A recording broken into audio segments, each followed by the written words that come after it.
medical doctor if I can only sing one song. Right, I right. can sing many songs. That's the truth. So today's song is on the central nervous system. This one is a good song. I hope you all will learn something. Yeah. So this quotation from Hippocrates talks about heat, and certainly heat is a very therapeutic medium whereby we can use to cure. Physiotherapists make use of it a lot, and a lot of treatment in inpatient service make use of heat. And at home you use hot and cold compressors. That's heat as well. And of course Albert Einstein's quote is about frequencies. And this of course has been widely researched. A lot of frequencies have been used. Basically the reason is because our body are made up of cells and biological components that resonate to certain frequencies. So terahertz, as you know, is technology that is in many areas: health, science, military, agriculture, communications, and I have shared before that in telecommunications 5G is terahertz waves, and recently they have tested 6G. They have tested the safety of 6G terahertz waves on human beings, because you know that at one time handphones was associated with cancer if you could use it to make phone calls. So it was found to be very safe. And recently there was a breakthrough in finding out devices that can detect terahertz wave. And so the person who wrote the article said that this heralds a new beginning in the application of terahertz waves to medical science. And so that's where we are. So as you can see, this is the visible light from 700 nanomoles to 390 nanomoles, or 770 Hz to 430 Hz. Okay, this is visible light. Along this side are ultraviolet X-rays and everything. Along that side you have infrared and microwave and radio waves. Terahertz is right in between microwaves and infrared waves. And that tells you something. Because it's in between, it shares some of the features of microwave, and it also shares some of the features of infrared. And we know that infrared has been very useful for health. We know that. My old friend has bought an infrared mattress for use for more than 10 over years. And that's supposed to have health benefits. So this is not unknown. I want to share with you this because terahertz is not something out of the known, and suddenly you have this thing and people say, is it real or bluff? It is real because we know that this kind of waves have this kind of benefit. And if we say terahertz wave can penetrate, it shares this property with microwave. And if you have used microwave, you know that microwaves penetrate. So that's why terahertz waves can penetrate within your body, into your body. That is the reason. So I won't want to say, like some people I noted have said, that terahertz is so unique, it can penetrate the body. Nothing else can. No, not true. Other ways also can. Microwaves also can. Because if it's the only one, then maybe I'm telling a story. But because other rays also can do it, I'm not telling a story. It's a scientific fact. See? So, these are the properties of terahertz waves that make it very effective in medical treatment. It is low energy, so it does not damage the chemicals inside your body. It can penetrate through materials. So if I switch on the terahertz waves, and if I have a meter to detect it, even with the door closed, I can detect it because it can go through anything that is non-conductor. Conversely, if there's water, it cannot penetrate because water can conduct electricity. Okay? So the energy is very weak. It corresponds to something called hydrogen bonds or van der Waals forces, and people who use alkaline water or the THz water, what you break up are the van der Waals forces. So people don't normally study this until you go into physical chemistry and the properties of water and a lot of other things. Viscosity depends on van der Waals forces also. Different biological tissues absorb THz wave differently. And because of that, you can distinguish. For example, bone, for instance. Using THz wave, you can detect different layers in the bone. In fact, in a way much better than X-rays. And then with some other tissues, to which is opaque, that is, they are conductors of electricity, you shine THz waves on it, it is like a mirror, it reflects. So this phenomena is called Rayleigh scattering. So these are the characteristics of THz waves. And I am talking about the medical aspects of THz waves. Don't ask me about 6G. Don't ask me about the engineering. In medical science, we use it for diagnosis. Radiologists and all that are very interested in THz waves for this reason. That is also used for therapeutics. And that's where my focus is on. Basically, I am a medical doctor, and that's what we're concerned in. We use our knowledge to help people. So, the one very important property of THz waves, as far as medical science is concerned, is that it resonates at the same frequency as normal cells. This is a very unique thing. Our cells unite at a very, very low frequency, and that is the frequency of THz waves. So all the benefits of THz waves come from this property. And then of course all the other properties that arises from this as a result of this resonant frequency, which is similar or identical to what your cells are doing.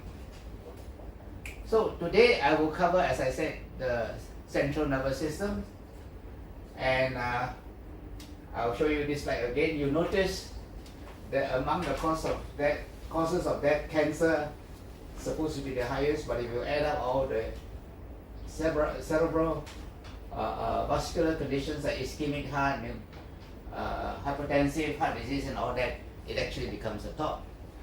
Well, we're talking, one of the diseases that I'll focus on is cerebral vascular diseases or strokes. We call them cerebral vascular accidents. That means they happen suddenly and it's an accident. Something happened. Note that it's only 6%. But cerebral vascular diseases give rise to complications. And where's pneumonia? Pneumonia, 18.5%, hides a lot of diseases. Dementias, strokes, and other diseases. If they are bedridden, they tend to get pneumonia, and they tend to die of pneumonia. That is a fact of life. So, because of that, the ultimate cause of death does not quite reflect the underlying disease sometimes, especially if it's a chronic disease. So that we need to understand. So in the nervous system, there are many, many kinds of diseases, but there are four main categories. Cerebral vascular accidents, which is strokes, dementias, which again, I think all of us know about, degenerative diseases such as multiple sclerosis, ALS, which is a motor neuron disease. Okay, they are not so common in this part of the world. They do happen. I have seen isolated cases of such conditions, but you rarely see them so common. So I will not touch them. Then there are cancers. You heard of people with brain cancers or nerve cancer. My own niece has a cancer of the spinal cord nerve, which grow into such a big lump that has to be removed 2 or 3 times because it recurs. But again, this is not common, and I shall not talk about them. Let's talk about strokes. How many kinds of strokes do you know? There are many kinds of strokes. But we're going to talk about hemorrhagic strokes, ischemic strokes, and transient ischemic attacks. I'll explain to you and then you will understand. Hemorrhagic strokes. Hemorrhagic strokes, like the name suggests, is due to bleeding. Okay? And of course, blood is inside your arteries and veins, so it has to bleed from blood vessels. And it depends on where it bleeds. Okay? It can bleed in between membranes and coverings. You know, your brain is covered by at least 3 layers of membranes. Okay? Or you can bleed from a burst aneurysm. I show you aneurysm. I'll show you again what an aneurysm looks like. And you can bleed from excessive blood pressure. That's why it's important to control your blood pressure. Because if not, you will burst. I once was having a flu, so I take some herbs, and being a kiasu man, I take more than usual. So it weakens the blood vessel of my body, and my blood pressure, maybe because of stress, it goes up, so it bursts. Fortunately for me, it didn't burst in the brain or in the heart. It burst inside my nose. Blood was shooting out. So my colleague, the ENT surgeon, put something there to cause the blood vessel to shrink and close up and stop the bleed. That was frightening. If it occurred elsewhere, I may not be here. Thank God. Obviously, God has a purpose for me to do, and that's why I'm here. So it's a bleed. You were in a hospital when you had the stroke? I was working inside a hospital. And you had a stroke now. So I just go to the ENT surgeon and knock on his door and say, please help me. And they saw me bleeding, they quickly attend to me. Oh, you're lucky, huh? You're in the hospital. Yeah. I was very lucky. I was more than lucky. So this is what the aneurysm looks like. It's like a balloon, okay? And if it bleeds, that's what happens, okay? And another place where it bleeds is between the layers. You see the different layers there? The dura mater, inner outer layer, the arachnoid mater, and all that. Okay? Different layers. So, why did it bleed in between layers? Anybody knows? Very common accidents. Skull fracture. Okay? Any fracture of your skull, bleed will be in between the membranes of the brain. And this is what it looks like. I want you to take a look very carefully. If I have a, is it a pointer? No. So, now this is a very big clock. Huh? How do we know it's a very big clock? Is there a pointer of your, or the one that you're holding? The one that you're holding? Oh, okay. Thank you. How do I know this is a very big clock? You look at the midline. Do you see a midline? No. You see the midline have shifted, right? This is supposed to be the center. It's pushed to this side, away. So we know that the clot is very big enough to cause the brain tissue to be squashed. And as a result of it, the brain tissue can die. Okay? Another location where the bleed occurs is what is known as the middle cerebral artery. The middle cerebral artery is important because it is a major artery that supplies the front of your brain. Notice the sharp bend of the middle cerebral artery. If a road has a sharp bend, that's a place where accidents occur, right? And not only is it a sharp bend, note that the diameter is so huge and it becomes very thin as it comes here. Narrow. There is a narrowing. So the road, instead of very broad, narrows. And when it narrows, you know accident can happen. So not only is there a sharp bend, but there's a narrowing. And that's why a lot of strokes occur here. A lot of bleeding occurs here. You see?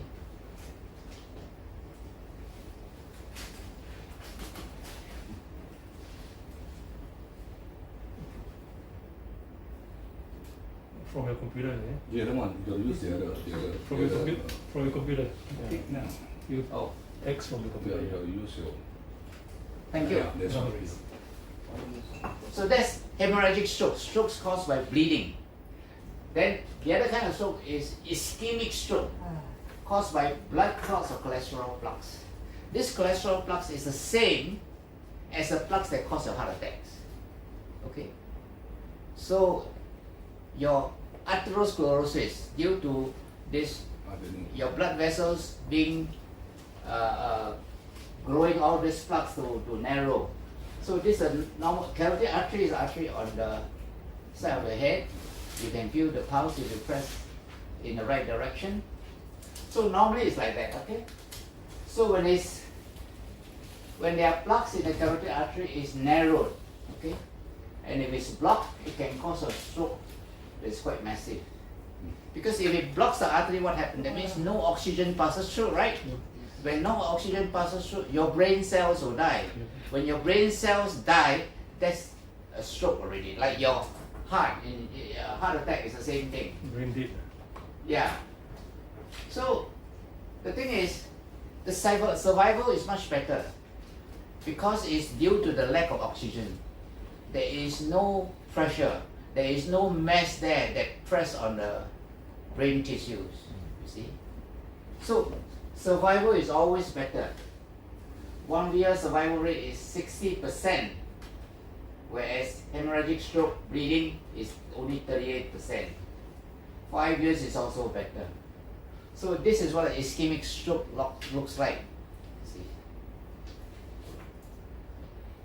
So whether the stroke is by bleeding or by the blockage, by a thrombus or atherosclerotic plaque, numbness and weakness, confusion, trouble speaking, trouble with your eyesight, trouble walking, dizziness, loss of coordination, severe headache. This is very important.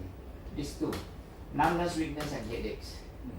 It occurs sometimes for up to a day before you have the actual stroke. And that's why in many daycare centers for the elderly, they put all this notice up, you know, if you have all these things, please take note and seek help. So these are the warning signs of a stroke. As we get to the age, we get to know them so that we can prevent that if we can. After the stroke, what happens?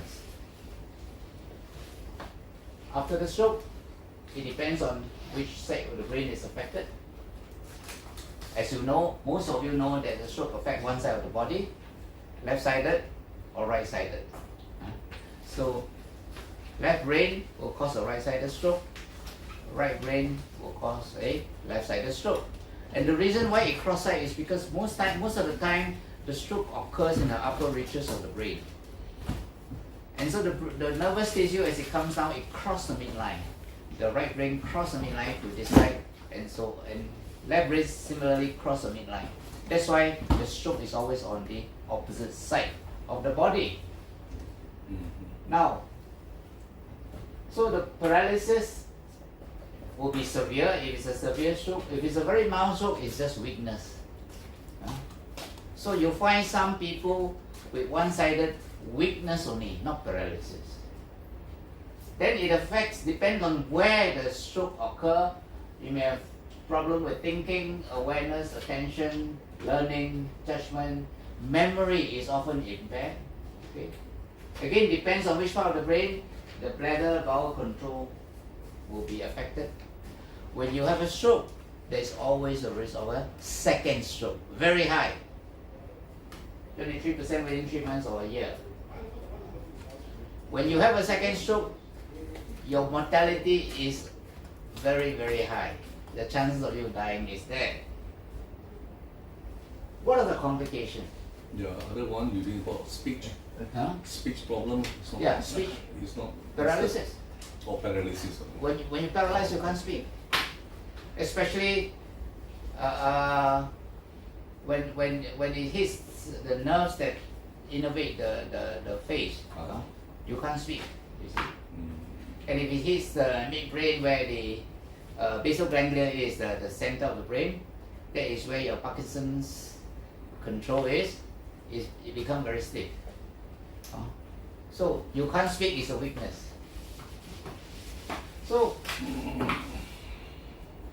after stroke, whether there are complications or not is an indication of how good the rehabilitation is.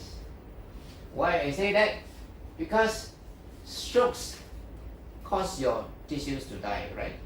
So your muscles no longer is controlled by nerves. So if they're not controlled by nerves, what happens? The muscles start to contract. So you can end up with contractures, tight joint and muscles. And your muscles become very spastic. See? So you can have deep vein thrombosis because your muscles are not moving, your blood flow is not there, so your blood becomes like traffic jam like that, and they clog. And when they clog, they throw up more clots that can go any part of the body and cause another thrombosis, another blockade. That is the reason. And of course, if you lie down and don't turn, you get pressure sores and infections, you can get fits. And because of the contracture, you get dislocation of joints, not fully, but partial dislocation. You can have headaches, you can have depression and insomnia. And if you notice, a lot of the testimonials is what strokes, what THz wave can help strokes is in the complications. That tells you one thing, the rehabilitation is not good. But nevertheless, at least we have the THz blower to help with the complications. Otherwise it could be worse. So with this, my experience with the THz was that insomnia, the contractions, the tightness of the joint and muscle can be relieved by it, as well as the headaches. You see? So these are the post-stroke complications. But recovery of strokes can be complete. 10% of strokes complete recovery. I think we know of one user who had a hemorrhagic stroke and recovered completely, isn't it? So it is possible. And 10% do completely recover. 25% minor impairment. 40% moderate impairment. Rapid recovery is usually in the beginning, first 3 to 4 months. It can persist up to 2 years. Beyond 5 years, it depends on the severity and on the quality of rehabilitation. So mild to moderate can make a recovery. Recovery after 5 years depends on quality rehabilitation and the equipment. So you've got to mobilize frequently, you've got to exercise, you've got to do all the right things to recover. We all don't know who will have a stroke. Any of us could have a stroke. You could be perfectly normal, but your artery, like in your heart, your brain may be narrow somewhere, and all you need is for something to happen, for something to dislodge and block there, you have a stroke rate. So that's recovery from stroke. It's like, so the good news is you can recover, but the bad news is you got to work very hard. And the better news is you can prevent it. Try to prevent it if you can. Risk factors for stroke. High blood pressure is a risk for a lot of things, isn't it? Including kidney disease, heart disease, and so forth. If you have, for people with heart disease, with or without diabetes, be very careful. Chances of a stroke is very high. Smoking. Birth control pills, so there are no females here, but if people who take birth control pills, oral contraceptives, that is a risk factor. And that's why we don't give contraceptive pills postmenopausal, because postmenopausal there is a case for giving them hormonal therapy to maintain their youthfulness. And one reason why we don't advocate it so strongly is because of the risk of strokes. Okay. So if you have a history of ischemic attack, that means mild, very mild stroke, you will come again. If your blood is very thick, if your cholesterol is very high, these are all risks for stroke. The more important ones are the first three. which most of us are susceptible. How do you prevent stroke? Good nutrition, healthy weight, don't be overweight, don't be obese, get regular physical activity and exercise. If you're smoking, stop smoking. There is no virtue to smoking, absolutely none. The first cigarette you take, you are at risk for a lung disease already. Smoking, there is nothing to recommend it. Alcohol, there is something. Small amount of alcohol has some benefit. 2 units, in science, 2 units is equivalent to 1 big bottle of beer, or 2 glasses of wine, or equivalent. So limit yourself to that.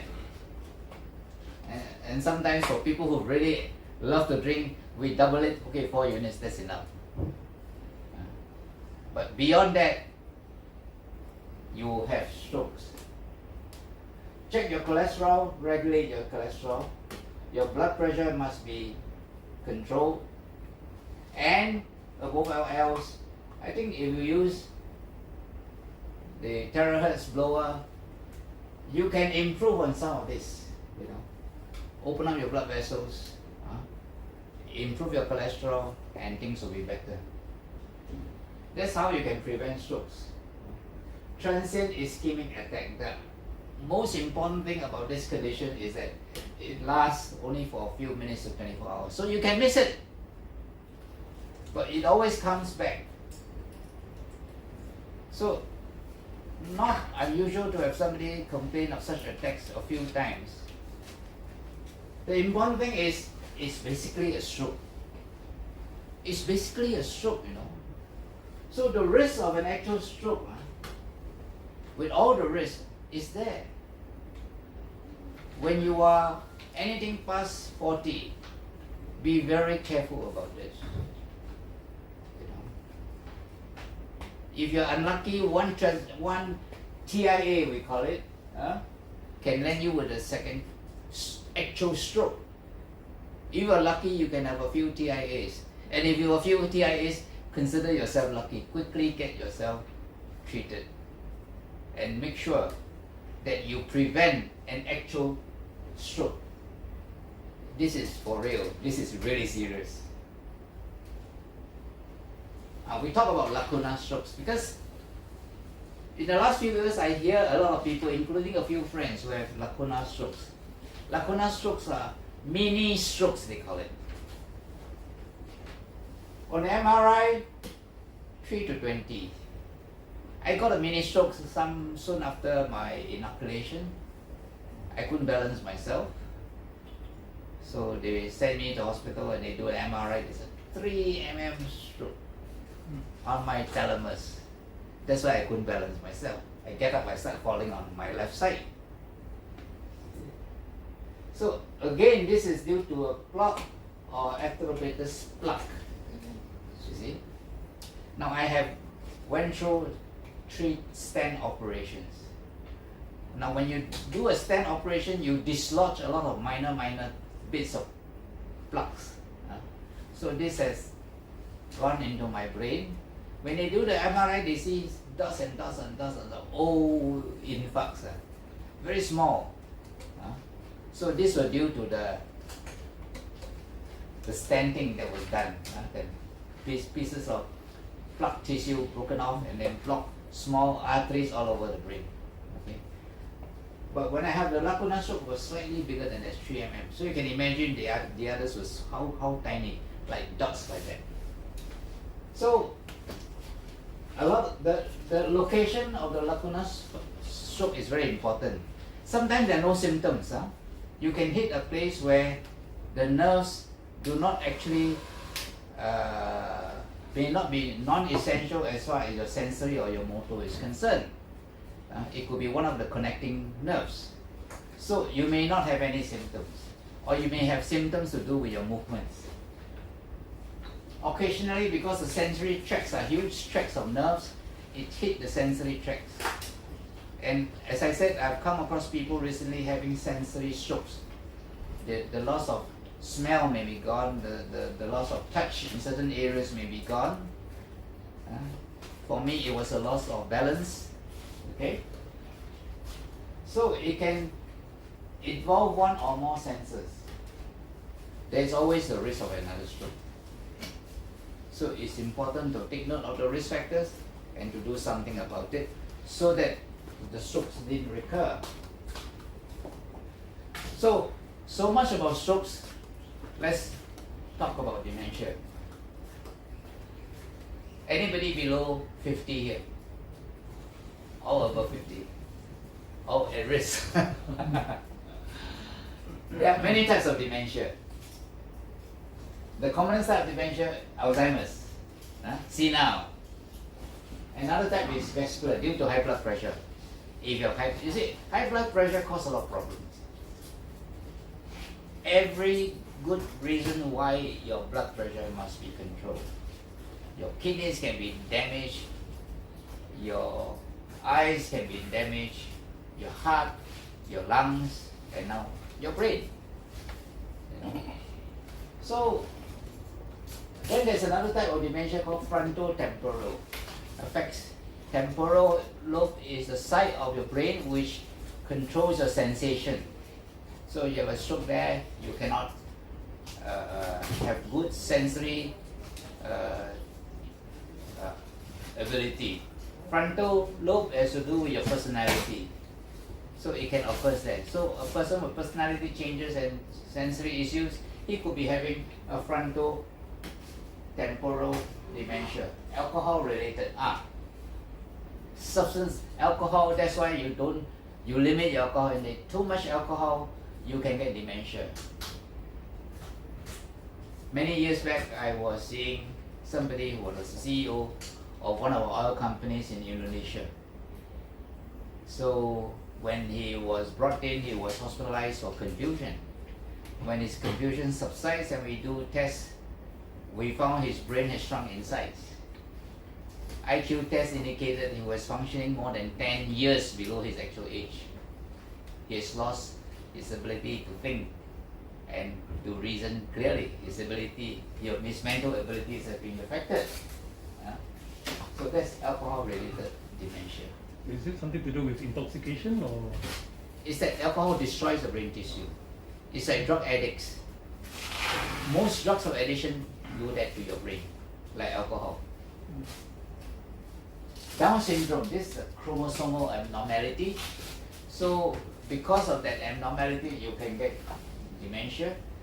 I saw a very interesting article of scientists playing with our chromosomes. They try and hook up some chromosomes together and form new chromosomes. When that happens, sometimes you get this kind of thing. You get this kind of dementia-like things. Then there's a dementia,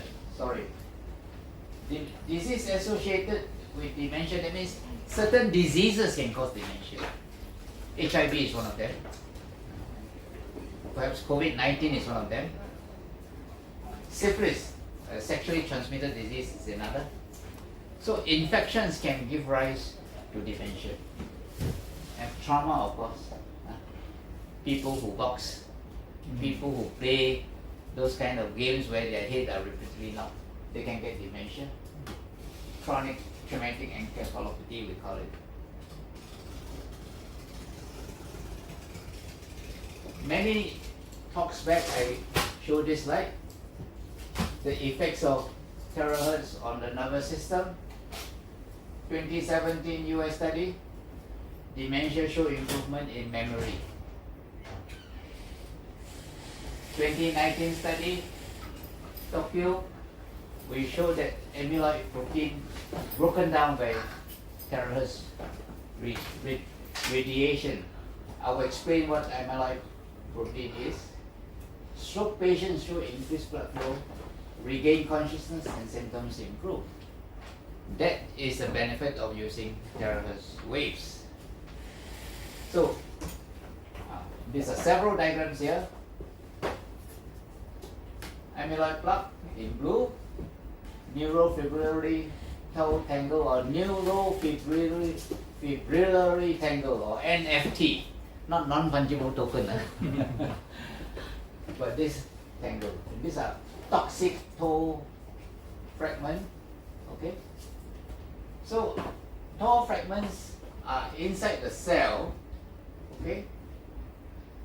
The tau protein has this function. There are tubules in your brain that cause your unwanted substance to be removed from the nerve cell.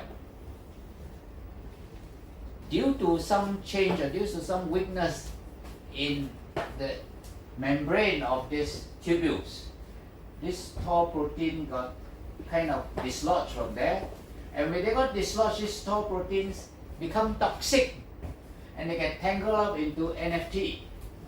These are inside the cell, and it is so toxic that this NFT cause this amyloid protein or amyloid plaques, and the accumulation of this amyloid plaques cause cells to die, and is believed to a major cause of dementia. You see? So this has been identified over the years as the major cause of why people have dementia. So a lot of research has been gone into how we can get rid of this. One of the breakthroughs in recent years has been the discovery of a chemical that when introduced into the brain can cause microglia cells. These are scavenger cells in the nervous system. So you take up the tau fragments and keep it there. Of course, in this instance, it releases cytokines, which is again not good, cause more inflammation. So this chemical allows attach themselves to the amyloid protein and cause microglia cells to eat it up, and so remove them. THz iTeraCare, as you see just now, has this ability to kind of cause these amyloid plaques to be absorbed somehow, maybe through the same mechanism. You see? Maybe by breaking up the amyloid protein. I wish somebody would do some basic science research to prove how it does that. It would be very, very interesting. So essentially that's what happens in dementia. That's what happens inside the brain. See? But there's something called mild cognitive impairment. This is normal aging.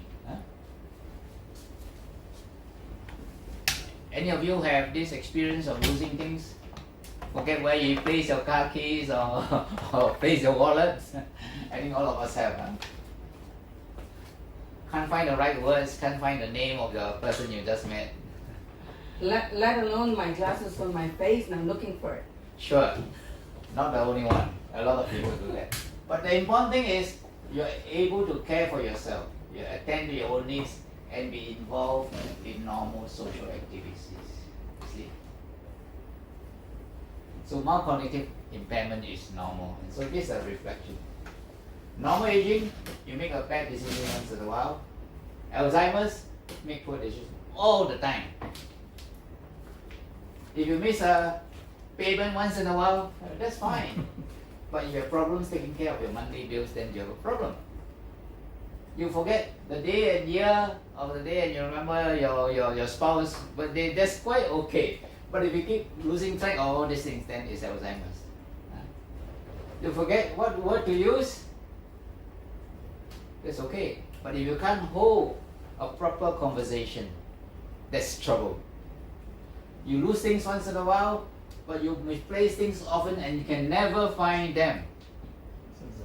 That is problem.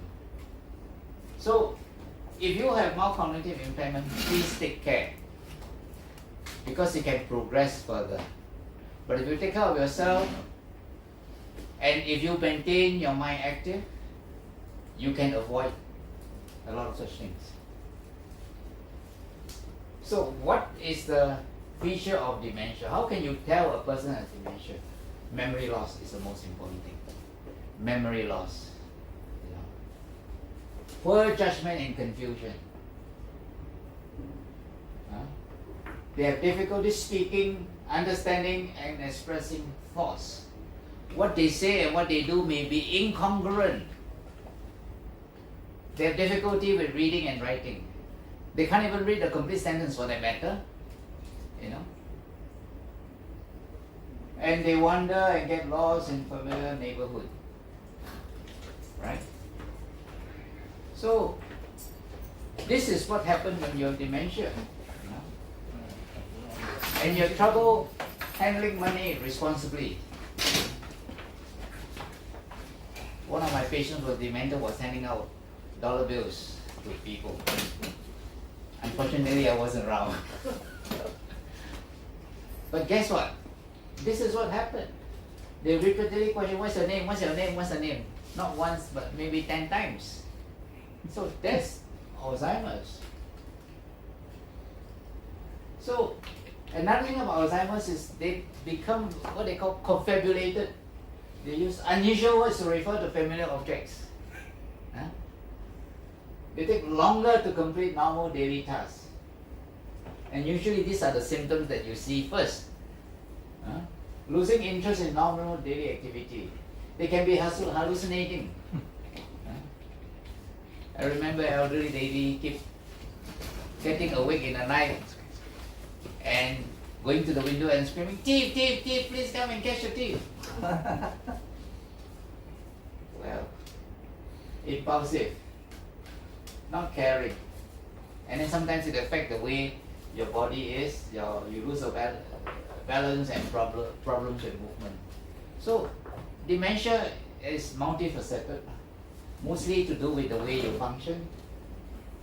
Risk factors, lack of exercise, increased risk, lack of exercise.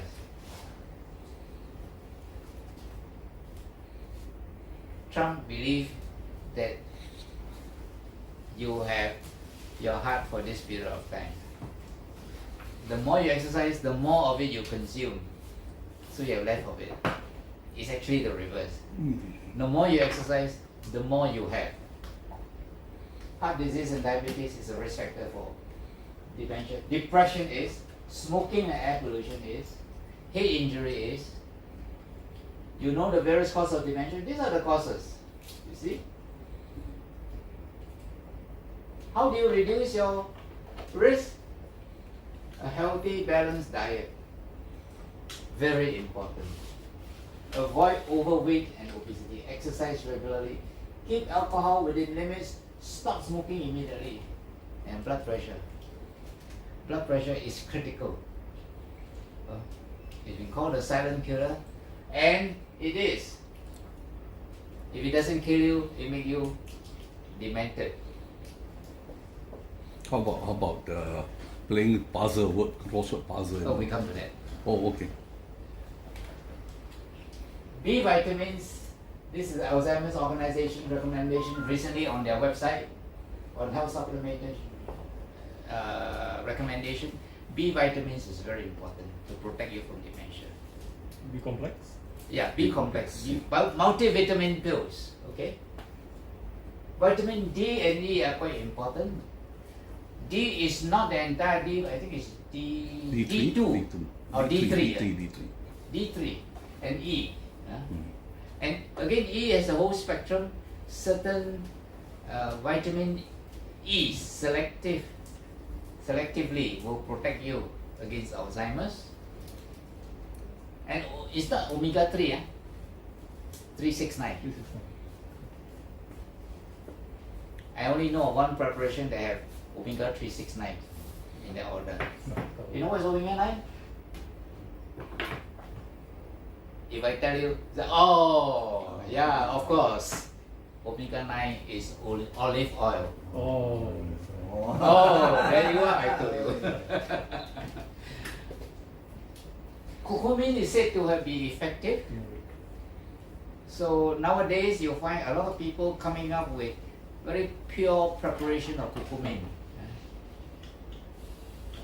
Curcumin has the effect of blood thinners, and blood thinners has the effect of supporting our brain against dementia.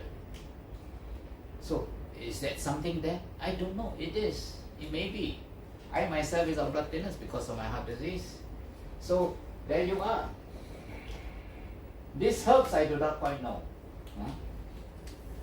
But according to Alzheimer's organization, this helps health. Okay, let's move on. American Academy of Neurology recently report on this study which has been done. They look at several thousands of individuals, a lot, you know, and they look at their activities, the way they do their chores, the visits to family, friends, and their exercise. Yeah? So those that they exercise have a 35% lower risk. Those who do household chores, 21% lower risk. Those who visit families and friends have 15% lower risk. If you use your brain actively, not in exercise, household chores, you got a problem solved, right? Household chores require the use of your brain. If you wash your dish, you will wash it in a proper manner. If you sweep the floor, you will make sure that you sweep correctly. You don't sweep this and leave a chunk not swept, and then you use your brain. Social interaction. You see, we know that social interaction is terribly important. It's not how many good and intimate friends you have, it is also the number of people you meet. I used to, this American psychiatrist who's also interested in social psychiatry like me. He was looking at research where how many people you come into contact every day. You know, you can just be a hi bye. I can meet you and I'm a hi. You know, I can meet you outside and say hi. The more people I say hi to, the better it is. That's a remarkable thing. So, when you compare the rate of incidence with people who exercise and don't exercise, when you compare those who do household chores and all that, those social visits, be engaged, be involved. Don't sit there, do nothing and rot. That's the surest way to get dementia. You don't use your brain, you lose it. How about games? I think there is increasing evidence that a lot of times things to do with the brain, including depression, dementia and all that, that recovery takes place when new nerves are regenerated. Okay? Exercise has this effect. Engaging in social interaction has this effect. And engaging in mental activity has this effect. Playing chess, huh? Playing chess, yes. Why playing chess, yes? Because chess is a game of strategy. It requires you to think. So you move the pawn to K4 or Q4. Now what am I going to do? I'm going to decide what I want to do. Do I want to reply, or do I want to attack by moving my knight or my bishop or whatever? Isn't it? Or do I move my other pawns forward so that my castle can be within range of moving forward? So there are different strategies involved. So yes, it will. So mahjong also involves strategy, and in that sense mahjong does to some extent. You can also play mahjong. If you are just doing the same old thing, like that doesn't involve activating your nerve cells, then it will not. Not so much. Playing down is Playing down may not. Right? If you have to negotiate a maze, so you're going to try this, oh this doesn't work, I will try. You're going to figure out a strategy involved, yes it will. So the thing is, don't go for any one particular game. Involve in a variety of games to make your life fun, so that you protect yourself at the same time make your life worthwhile. That's what it's all about. How about watching football? Rugby and so forth? Too passive. You strategize or you give as a coach. Too passive. Telling the coach what to do. Too passive, and it raises your blood pressure while you're doing nothing. So that's the risk. Now, because exercise is so terribly important, I thought at this talk it will be appropriate to talk about exercise. Okay, when we talk about exercise, people say, "Oh, go and run, go and jog or walk." There is only one type of exercise. There are many types of exercise.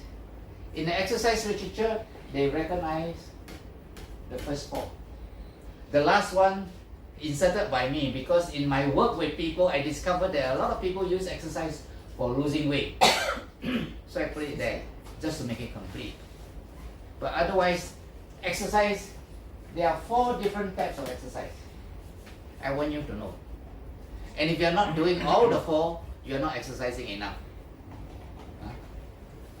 And the younger you are, relatively, the more you should engage in all this. Endurance exercise is aerobic exercise. It makes you strong. It makes you fit. It keeps you healthy. You see? It increases your heart rate, your circulatory system, everything. And it's one of the exercise most people use for weight control. So, by all means go for your jog, by all means go for your walk. There are many types of aerobic exercise.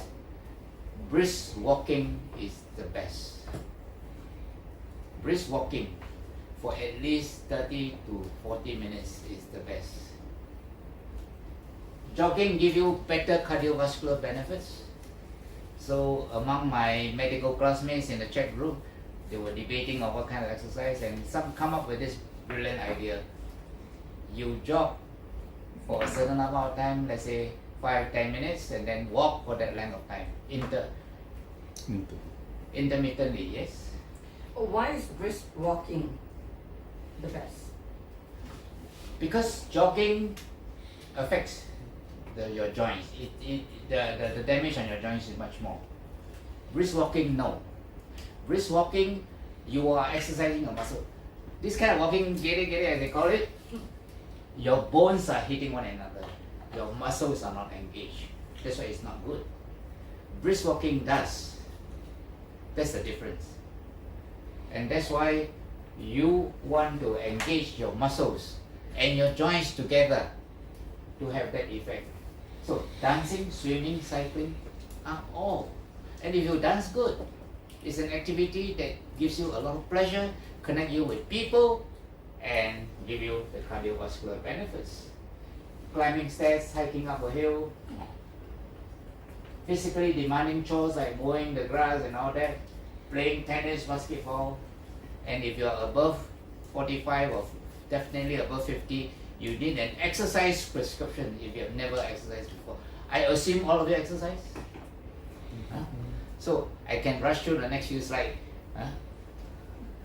So Singapore, the good news, Singapore, a lot of us are exercising. 80% of adults exercise. That's good news, isn't it? We don't know how much exercise. That's the thing. Because we've been, in the US, only half of the adults exercise. For comparison. They watch football too much. Huh? They watch football. Yeah, they're very sedentary. You exercise, target heart rate 62 to 80. What's the target heart rate? It is 220 minus your age. The older your age is, your target heart rate becomes lower. But if you're at my age 70, 220 minus 70 is about 150, isn't it? And I reach 150 very fast. But because I've been exercising all along, since I turned 40, I can still hit 150 and I don't get any bad consequences. But if you have not, you've got to be very careful. So normally we try to go within this range, 60 to 80% of this. Aerobic exercise, 20 minutes is enough. 3 to 4 times a week, do it alternate days. If you do it for weight loss, you got to exceed 20 minutes. The best way to exercise, join an exercise group. I discovered there are plenty of exercise groups on Singapore. Everybody is like, hey, you want to join us for jogging or cycling or walking or whatever? And they form this group and they do it together. That's part of the fun of living. Do things together and keep healthy. Motivational. strength exercise. This is weight training. I go to a gym to do this. Resistance exercise, you must have resistance. What's the purpose of weight training? Increase your muscle bulk. Your muscle loss increase with age. If you're more than 40, you will have lost muscle bulk anyway. And one of the ways to tell, ask a person lift his hand, and you can see the butterfly flag there. Chicken The wings. butterfly flag is an indication of muscle loss. Mm. Okay? If you do weight training like myself, there is no flag. It's firm. It's all muscular. It's important as you get older because you know why people fell and they couldn't get up? Because they don't have the strength. The muscles of the legs are weak. And when the muscle of the legs are weak and the muscle of the hands are weak, to get up, what must you do? If there is a support, you hold on the support. If there is no support, you leverage on your hand to push yourself up, right? Then you use your lower limb to get up, isn't it?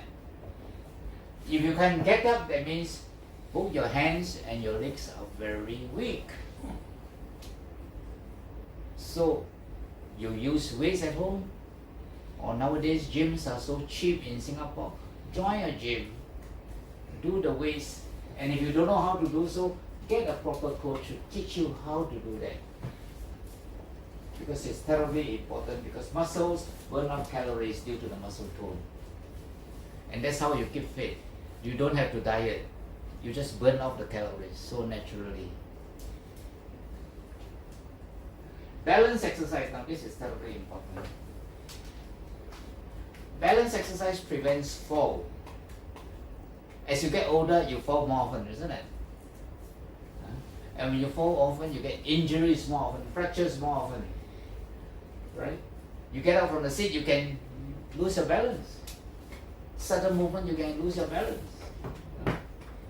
So Tai Chi is very good for that. Because Tai Chi, you really got to keep balance. And a good test is heel to toe walk or standing on one foot. Can you still do that?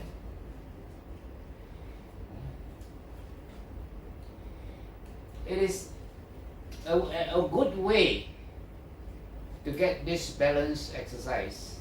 And the next one, flexibility, is to engage in a game like tennis. Because the sudden movement to respond, you get back the balance. You see?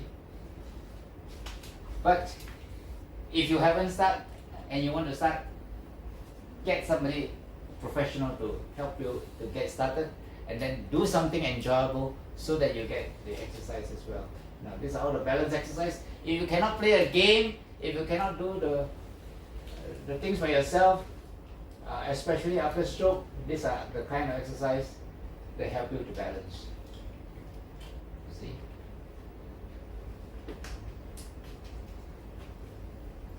Okay? Flexibility exercise. This is also important. If you are able to stretch yourself, you have this freedom of movement. How many have difficulty tying your shoelace? That is a measure of how you can stretch. See, off and on I got the tightness on my left side, and with the THz, I can relieve the tightness. But that's what happens as you get older. So you need to stretch.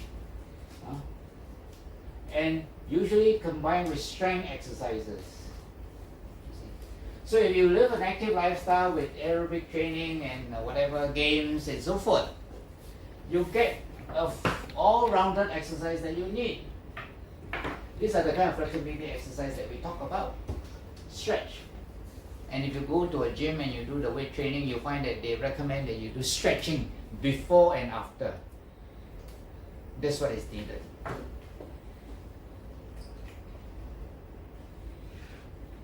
Weight control. Aerobic exercises are used by most people who want to lose weight. But if you really want to lose weight, you combine aerobic with strength exercise.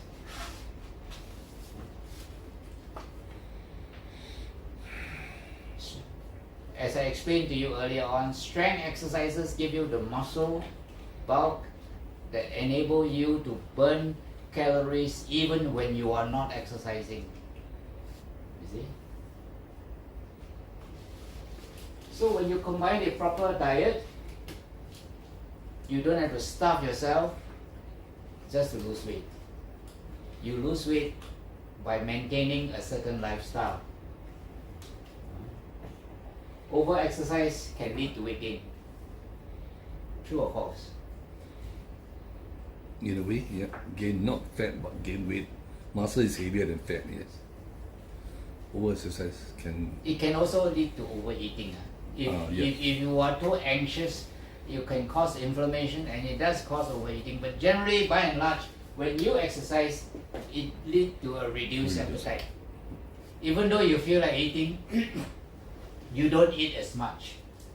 But when you get anxious over your exercise, it becomes a psychological issue. And that's when you gain weight. So what are the benefits of exercise?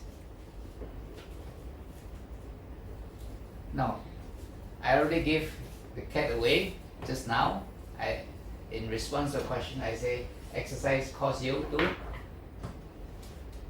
increase your brain cells by causing nerve cells to regenerate. That's how you improve memory and brain function. It protects against chronic diseases, all the chronic diseases.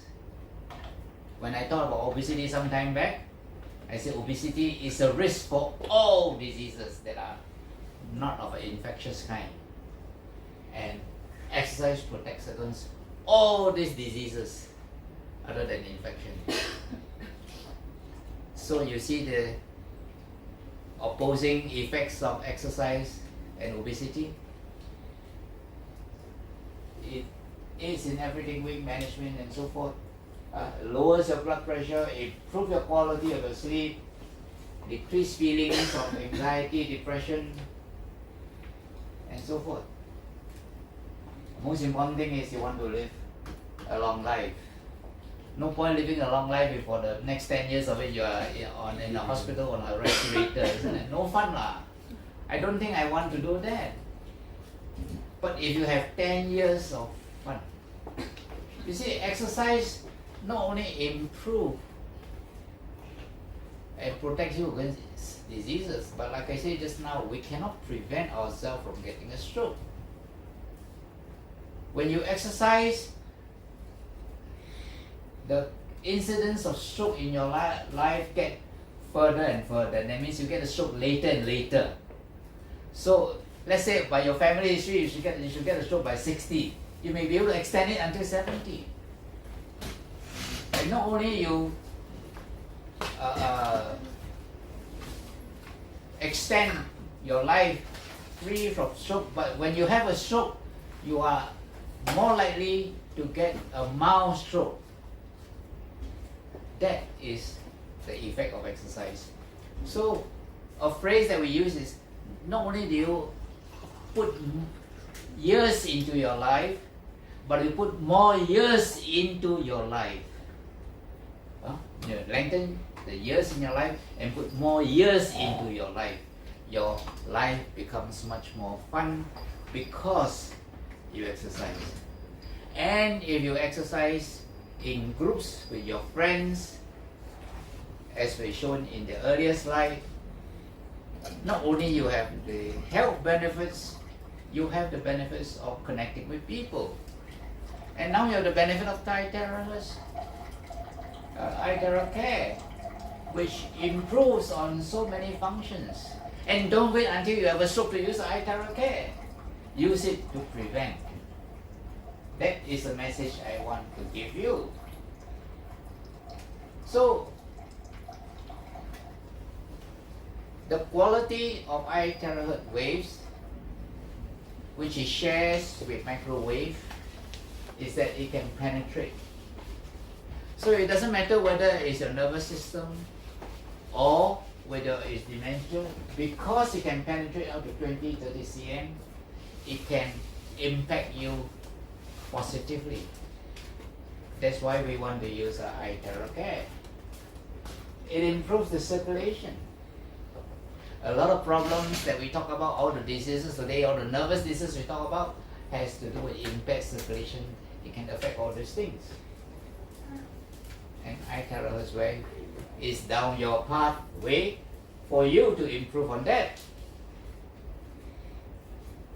And of course, it activates inner cells for recovery, for prevention, whatever. Normal cells will increase in temperature and normal cells will be activated. So, if you want to prevent all the bad things happening to you, increase self-healing. When you exercise, you know what happens? You are damaging your muscle cells. That is a fact. I'm telling you.